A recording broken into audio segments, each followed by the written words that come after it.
Buenos días, hoy vamos a estudiar lo que es calidad de agua. Y entre lo que es calidad de agua vamos a comenzar con lo que es la definición. Calidad de agua, debemos de entender que no podemos generalizar la misma calidad para los diferentes tipos de agua. La calidad del agua para consumo humano tiene estándares, indicadores y parámetros diferentes a lo que si nosotros fuéramos a determinar la calidad de agua para uso recreacional, para navegación, para riego agrícola o para la industria. Son muy diferentes, pero ¿qué tienen en común? Que nuestras diferentes fuentes de agua, ya sea superficiales o subterráneas, están contaminadas o han venido deteriorándose. ¿Por qué? Por el medio ambiente que nosotros tenemos. Podemos apreciar en esa gráfica o en ese dibujo, por ejemplo, un ambiente sano. Tenemos un cuerpo de agua, hay peces, hay algas, hay biotas. Eso significa que es un cuerpo de agua superficial que no ha sido contaminado todavía, pero lamentablemente somos nosotros los que estamos acabando con nuestros recursos hídricos. Por ejemplo, ¿qué ha influido en los recursos hídricos? Lo siguiente: el crecimiento industrial y técnico. Cada día demandamos más y entonces eso significa mayor demanda de productos, mayor demanda de materia prima, y eso ocasiona que tengamos más industria. ¿Y a dónde van a parar los vertidos? A los cuerpos de agua. Otro es el elevado crecimiento demográfico. Cada día demandamos más y más tierras, y eso significa al tener que tener más tierras para que incremente la frontera agrícola, entonces no tenemos ninguna vegetación que retenga la agua o percole, entonces esas tierras se vuelven secas.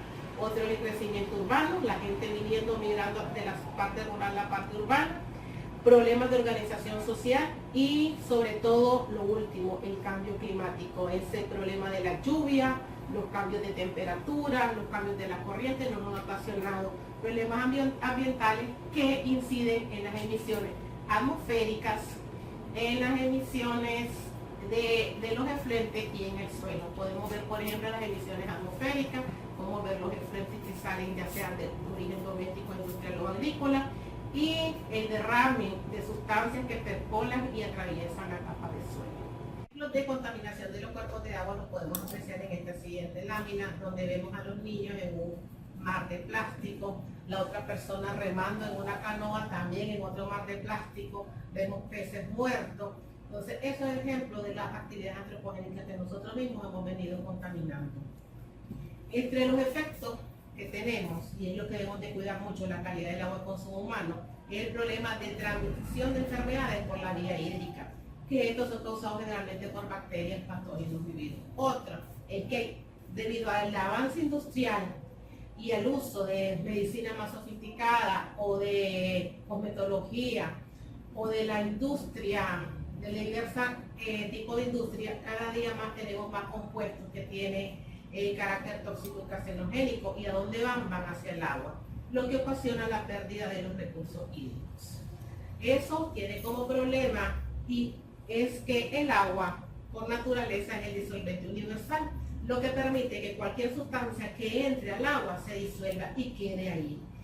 Otro es que como las cargas orgánicas son tan altas, no permite que los ríos se puedan autodepurar, entonces se comienzan a contaminar, así como los lagos comienzan a morir, algo como lo que nos ocurrió con el lago de Managua. De acuerdo a Cepime, él dice que la contaminación del medio hídrico se debe a cualquier cambio en la calidad física, química y microbiológica de los cuerpos de agua. Aquí podemos ver un ejemplo de una contaminación. En la primera sección vemos una zona limpia. La línea morada significa que la cantidad de oxígeno disuelto está bien. La demanda biológica de oxígeno es la cantidad de oxígeno necesario para degradar todas las sustancias de manera biológica, está baja. Y los contaminantes en la línea amarilla están bajísimos. ¿Qué pasa? De pronto comienza a incrementarse. La cantidad de contaminantes, la de DO aumenta, pero el contenido de oxígeno disuelto muere. Entonces a eso le llamamos la zona de degradación. Después sigue, el oxígeno disuelto llega a una concentración tan baja y los contaminantes tienen a una concentración exponencial. Entonces es agua muy contaminada. Pero debido a que los ríos tienen una corriente fluvial que se pueden, desembocan en otro cuerpo de agua, tienen una zona de recuperación, que es agua contaminada, y después una zona limpia, donde vuelve a incrementar el contenido de oxígeno disuelto, disminuyen los contaminantes y la demanda biológica de oxígeno disminuye. De ahí que nosotros, ¿por qué debemos de medir el agua de consumo humano? Uno, el 80% de las enfermedades o afectaciones de salud pública son de origen hídrico. De eso, según el 7,5% de la mortalidad anual en Nicaragua se debe a problemas de agua, higiene y saneamiento. El avance de la industria y el aumento poblacional ponen en riesgo las diversas fuentes de agua, lo que incrementa también factores que afectan la calidad de la misma, como los patógenos, los plaguicidas, detergentes y subproductos de la desinfección. Otros, en Nicaragua no hay problema entre lo que es la necesidad de agua y la disponibilidad de recursos hídricos. El problema que nosotros tenemos es la distribución homogénea de la fuente, que no es en realidad homogénea. La mayoría de nuestros ríos desembocan hacia donde, hacia la parte del Caribe, y pocos ríos desembocan a la región del Pacífico. Entonces, esa distribución desigual hace que nosotros tengamos problemas, además de la contaminación de los pocos ríos que quedan en la parte del Pacífico y Central. El conocimiento de la calidad de las fuentes de agua es uno de los puntos de partida para determinar el tratamiento del agua. Entre más contaminado esté un agua, significa que más etapas de tratamiento debemos de nosotros adicionar para convertir esa agua en potable. De ahí que en la calidad del agua para consumo doméstico influye la movilización, la concentración de productos inorgánicos, los plaguicidas y pesticidas, algunas sustancias que pueden ser radioactivas, los metales pesados, la presencia de hidrocarburos. Nosotros podemos ver en ríos a la gente lavando sus carros y sus camionetas, hasta los buses y motos. De ahí que ellos pueden botar aceite, combustible, y esos hidrocarburos llegan a los cuerpos de agua. Y la presencia de aguas residuales domésticas e industriales, así como desechos sólidos de diverso origen. ¿Por qué es importante que nosotros cuidemos la cantidad y la calidad del agua? Por lo siguiente. Por ejemplo, para cosechar una naranja nosotros necesitamos 50 litros de agua. Para la cerveza, que a todo el mundo le gusta, 500 mililitros de cerveza significa que debemos de usar para esa producción 150 litros de agua. Para una botella de vino son 720 litros. Para un filete de res de 300 gramos, 4.500 litros. Para un litro de leche, 1.000 litros. Entonces, tanta agua que demandamos para poder nosotros consumir como productos químicos significa que debemos de cuidar más el agua. De ahí que para nosotros poder tener la calidad del agua de consumo humano, ¿qué pasó? Sigan. La calidad del agua, la NTOM, nosotros tenemos dos normativas. La 05198, que es la calidad del agua, de la clasificación de los recursos hídricos dependiendo del uso que le vamos a dar, y la normativa CAPRE o de INAH o del MINSA, como se le llama. Dentro de la NTOM 00798, que es la normativa técnica obligatoria nicaragüense, tenemos dos tipos de agua. La tipo 1, que es agua destinada a uso doméstico e industrial, y en la cual se divide en dos categorías, la 1A y la 1B. La 1A es que cumple el agua con todos los parámetros y estándares que están dentro de esta clasificación, y solamente necesitamos adicionar desinfectantes, es decir, un agua limpia, prístina, o sea, un agua que no ha sido intervenida por el hombre. Y la categoría 1B es aquella que necesita de una serie de tratamientos convencionales, como lo que son coagulación, floculación, sedimentación, filtración y desinfección. Es decir, que no cumple con los estándares de la categoría 1A, pero debe cumplir con la categoría 1B. Esta misma normativa también tiene estándares para agua de riego, agua de uso industrial, para navegación. Son 6 clasificaciones. Lo que nos interesa a nosotros es la clasificación del recurso hídrico que nosotros vamos a aprovechar para convertirlo en potable. Por ejemplo, ahí tienen los estándares para la categoría 1A y la 1B. Como ejemplo tenemos que el oxígeno diésel debe ser mayor de 4 miligramos sobre litro, el pH debe estar entre 6 y 8,5, el color real o verdadero debe ser menor a 15 para la categoría 1A, Pero por ejemplo, para la categoría 1B debe ser menor a 150, es decir, que tendríamos que poner un proceso de tratamiento. Y así van todos los estándares de esos tratamientos.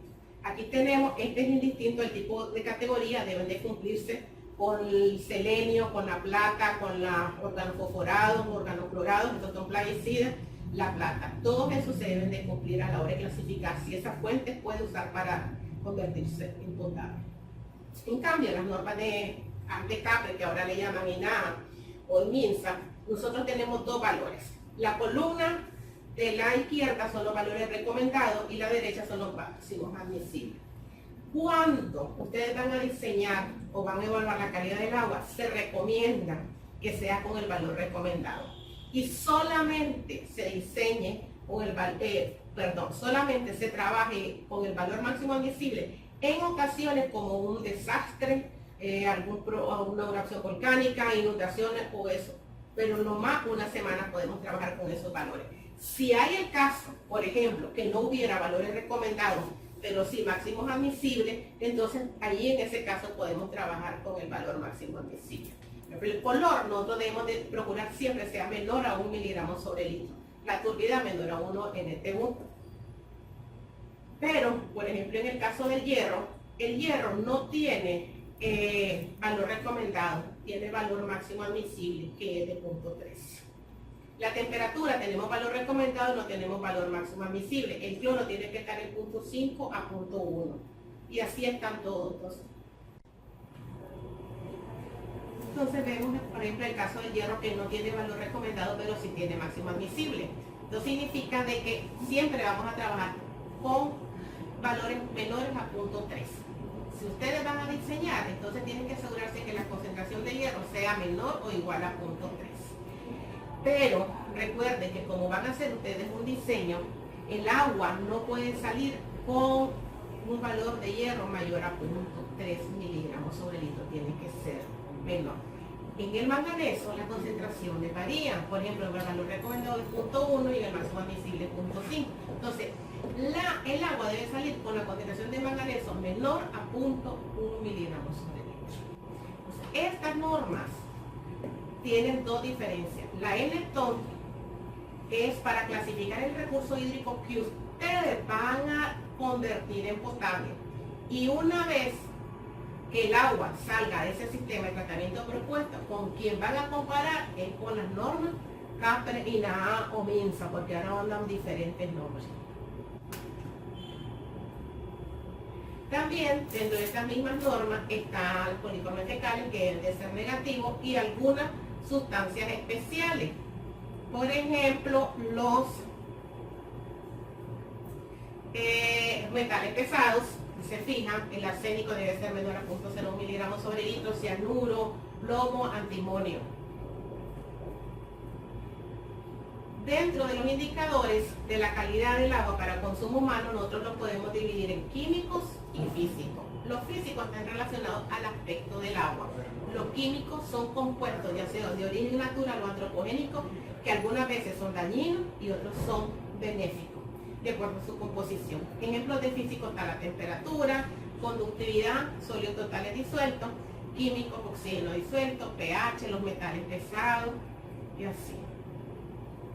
Estos indicadores se emplean como variables que nos van a controlar el comportamiento de muchos de los otros constituyentes presentes en el agua. Entre las variables controlantes está el pH, el potencial redox, la temperatura, conductividad y sólidos totales disueltos. Tenemos otros parámetros como son el sulfuro, el oxígeno disuelto, los carbonatos, los cuales se afectan por los cambios de las variables controlantes. El pH, por ejemplo, es fundamental porque la concentración de carbonatos varía, el tipo de especie de los carbonatos varía dependiendo del tipo de pH. Uno de los ejemplos de las sustancias o variables controlantes es la temperatura. Por ejemplo, nosotros tenemos sensación de calor a temperaturas altas, sensación de frío a temperaturas bajas. Pero ¿en qué influye la temperatura en mis otras sustancias? Que entre más alta sea la temperatura, la cantidad de oxígeno disminuye grandemente. Por ejemplo, la solubilidad del oxígeno a 0 grados centígrados es 14,74 miligramos sobre litro.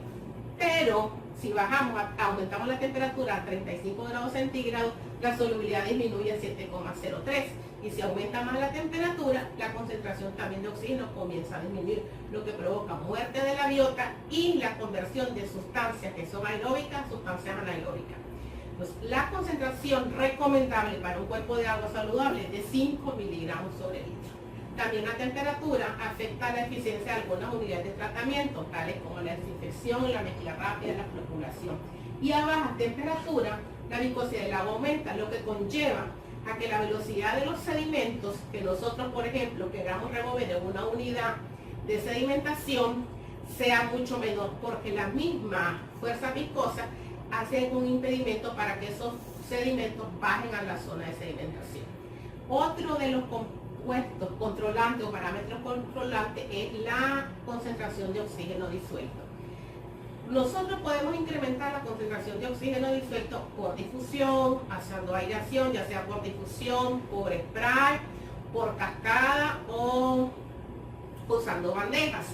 ¿Por qué es necesario algunas veces incrementar la concentración de oxígeno disuelto? Cuando no tenemos las concentraciones requeridas.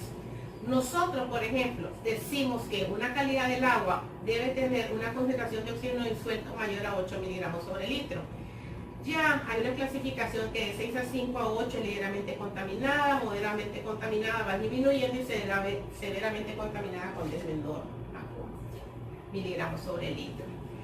Debido a que la concentración de oxígeno disuelto nunca es tan grande, cualquier proceso que necesite oxígeno puede reducir la concentración a cero en ausencia de aireación. Hay sustancias, muchachos, como por ejemplo el hierro, en un agua subterránea, que el hierro esté en forma de hierro 2+, o el manganeso, que esté en forma de 2+, que cuando nosotros queramos hacer la conversión a hierro 3+ y a manganeso 4+, nos va a demandar oxígeno. Por eso o el amonio, cuando se vaya a oxidar y convertirlo a nitrato, va a demandar oxígeno. Por eso siempre tienen que verificar que la concentración de oxígeno disuelto sea lo suficientemente grande para que estos tres elementos, estos tres compuestos, cuando vayan a oxidarse, no le disminuyan la concentración por debajo de lo permitido, haciendo que otras sustancias comiencen a reaccionar y volviéndoles el agua anaeróbica. Otro de los parámetros controlantes es el pH. Por ejemplo, aquí podemos ver una escala. Todos los peces mueren a un pH de 4,2. Nunca podemos tener un agua tan baja si tenemos un agua superficial. Los huevos de rana, renacuajo y cangrejos de río también mueren a un pH 5. Y a un pH 6 comienzan a morirse todo lo que le llaman las truchas de arcoíris. Un agua pura debería tener un pH alrededor de 7, que es el pH neutro. A nosotros la norma de INAH y también la NTON nos permite un rango de pH entre 6,5 a 8,5. Dentro de los efectos del pH que nosotros podemos tener es que pH ácido significa la presencia de CO2, pH neutro, la presencia de iones bicarbonato, y pH más básico significa la presencia de iones carbonato. También en pH ácido nosotros podemos tener presencia de ácido sulfúrico o de ácido nítrico, que son los que forman parte de la lluvia ácida, además de algunas coloraciones amarillas en los cuerpos de agua debido a la presencia de ácidos úmicos. Aquí tenemos un ejemplo de la influencia de los valores de pH. Me influyen los procesos microbiológicos en el agua. Me causa problemas la desinfección con cloro, porque el cloro al reaccionar con el agua forma el ácido hipocloroso, y el ácido hipocloroso, dependiendo del pH, se fracciona en el mismo ácido en iones hipoclorito y pierde su efectividad. Entonces tienen que tener mucho cuidado cuál es el rango de pH con el que van a trabajar en la desinfección con cloro. Un pH muy ácido hace que el agua sea corrosiva y también causa problemas en los procesos de coagulación-remoción. Entonces la importancia del pH, que afecta todas las formas químicas e impacta en el ambiente muchas sustancias químicas en el agua. A pH muy bajo disuelve algunos de los metales pesados como los cianuros y los sulfuros, cuáles son más tóxicos a los peces, y el amonio, que es menos tóxico. Y si fuera demasiado alto, también se pueden formar, disolver otros metales pesados. La conductividad eléctrica es otra de las sustancias controlantes, y eso nos permite conocer cuánto es la cantidad de sustancias disueltas iónicas que están presentes en una muestra de agua. Entre más alta la conductividad eléctrica significa que más de esas sustancias iónicas tenemos en el agua. Más bajo el valor, menos sustancias iónicas. Y las sustancias iónicas son las más difíciles de remover en los sistemas de tratamiento porque ellas están disueltas. También se define como la conductividad del agua una expresión que es la habilidad para transportar la corriente eléctrica. Los sólidos totales, sólidos suspendidos y disueltos se refieren a una materia que pueden quedarse de manera suspendida y disuelta. Los sólidos disueltos son aquellos que nosotros no podemos ver a los humanos. Los suspendidos sí, generalmente nosotros los podemos apreciar y son los más fáciles de remover. El agua con alto contenido de sólidos suspendidos puede afectar la vida acuática, ya sea por abrasión, por reducción de la fotosíntesis, porque inhibe la penetración de la luz solar, y por otro lado, el agua alcalina también reduce la toxicidad de los metales en la vida acuática. Los sólidos totales son los que quedan remanentes después de la evaporación del agua de una muestra no filtrada, incluyen esos dos tipos, los suspendidos y los disueltos. Entonces, los sólidos suspendidos totales son material particulado que puede incluir arena, arcilla, sulfuros, algas, bacterias y contribuyen a la turbidez del agua, lo cual impide la penetración de la luz. Y los totales disueltos son aquellos que nosotros no podemos ver, pero están como los carbonatos, bicarbonatos, sulfatos, fosfatos. Que a través de la conductividad, si no tuviéramos los sólidos totales disueltos, podemos saber cuánto es la concentración de sólidos totales disueltos. Esto se le llama la regla del dedo. Si nosotros conocemos la conductividad y la multiplicamos por 0.5, eso es aproximadamente la cantidad de sólidos totales disueltos que vamos a tener en el agua. Eso en el agua de mar. Y en el agua subterránea, que también la podemos aplicar para el agua superficial, nosotros podemos estimar la cantidad de sólidos totales disueltos por multiplicar la conductividad en un factor de 0.55 a 0.7. Ahora, otras sustancias tóxicas inorgánicas son el arsénico, el cadmio, el cobre, todo, el mercurio, níquel, selenio, zinc, todos ellos están en naturaleza, en el agua, de forma ionizada y son descargados en las aguas superficiales por efluentes industriales. Dentro de esas sustancias, esto afecta a la vida acuática, los peces y los microorganismos. Y esa toxicidad no es que se van a morir los peces de manera inmediata, sino que es acumulativo. Entonces, al irse acumulando en las partes blandas de los peces, ellos con el tiempo mueren. Sin embargo, el consumo continuo de esa agua, de esos constituyentes, puede guiar también a enfermedades al ser humano a largo plazo. Para nosotros vigilar la calidad del agua, debemos de establecer un programa de monitoreo. Dentro de ese programa de monitoreo, nosotros debemos de preguntarnos qué es lo que vamos a monitorear, con qué normativa vamos a comparar, cuál es el uso del agua, qué influencias de alrededor nosotros tenemos en la calidad del agua por el uso directo por actividades humanas o por los procesos naturales. ¿Cuáles son los impactos en la calidad del agua, el medio de transporte y el tiempo de exposición a los contaminantes? Y cómo se controla y regula la calidad del agua. ¿Cuál es la capacidad del agua asimilar a esos contaminantes? Yo sé que todos nosotros hemos trabajado en zonas rurales y los sitios de monitoreo hay que ver la accesibilidad.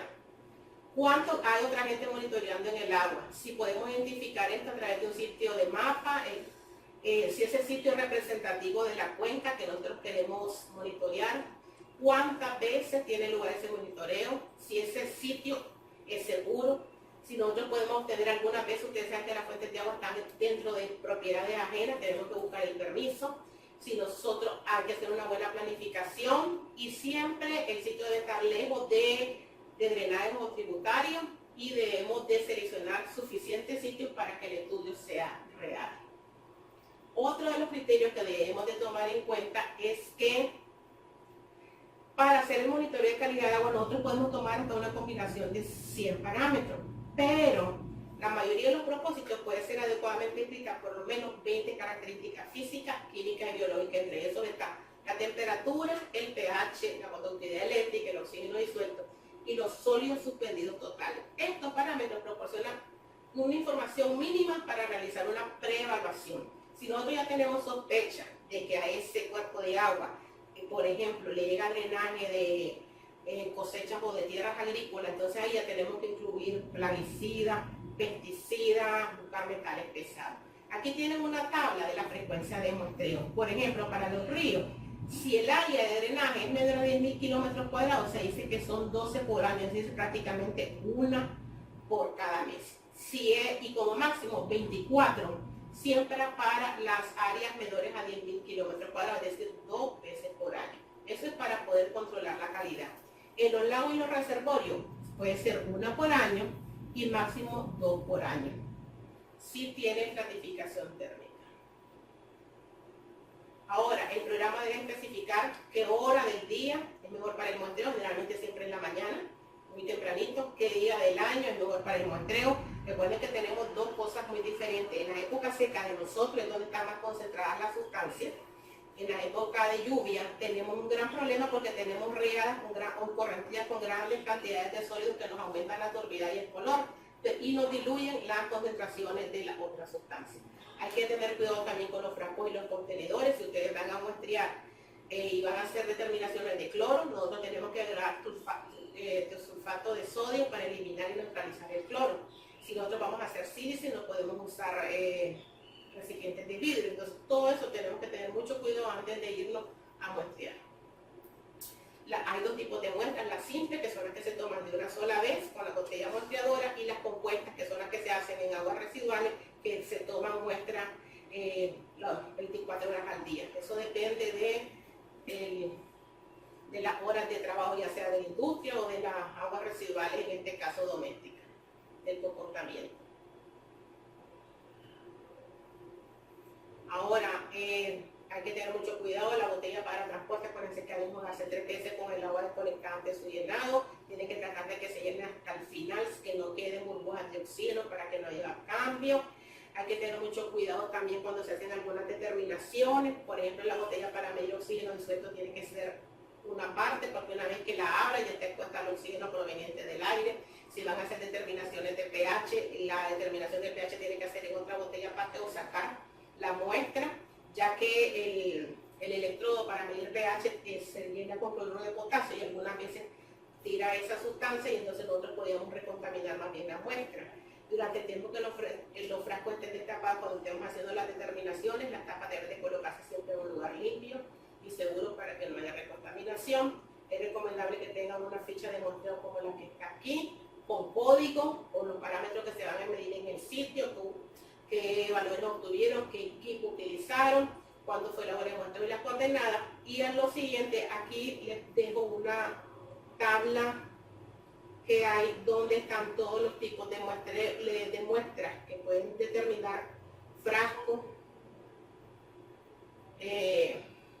Aquí, por ejemplo, tienen el transporte y almacenamiento de muestras, lo que debemos de tomar en consideración. Y al final de esta breve presentación están los parámetros que hay que medir en el campo. Por ejemplo, para pH hay que analizarlo a pie de pozo, y no solo en suspensión, el recipiente donde lo debemos demuestrar debe ser polietileno, la refrigeración y el tiempo máximo. Pero también tenemos otros, por ejemplo, como la dureza que nosotros necesitamos, adicionarle al recipiente donde vamos a muestrear ácido nítrico para bajar el pH a 2, y nosotros podemos tenerlo congelado hasta un mes, no le pasa nada. Por ejemplo, para el fósforo no podemos trabajar con recipientes plásticos. Para el fósforo tenemos que usar recipientes de vidrio o de vidrio polisilicatado y aparte refrigerarlo, y en menos de 24 horas tenemos que hacer la muestra.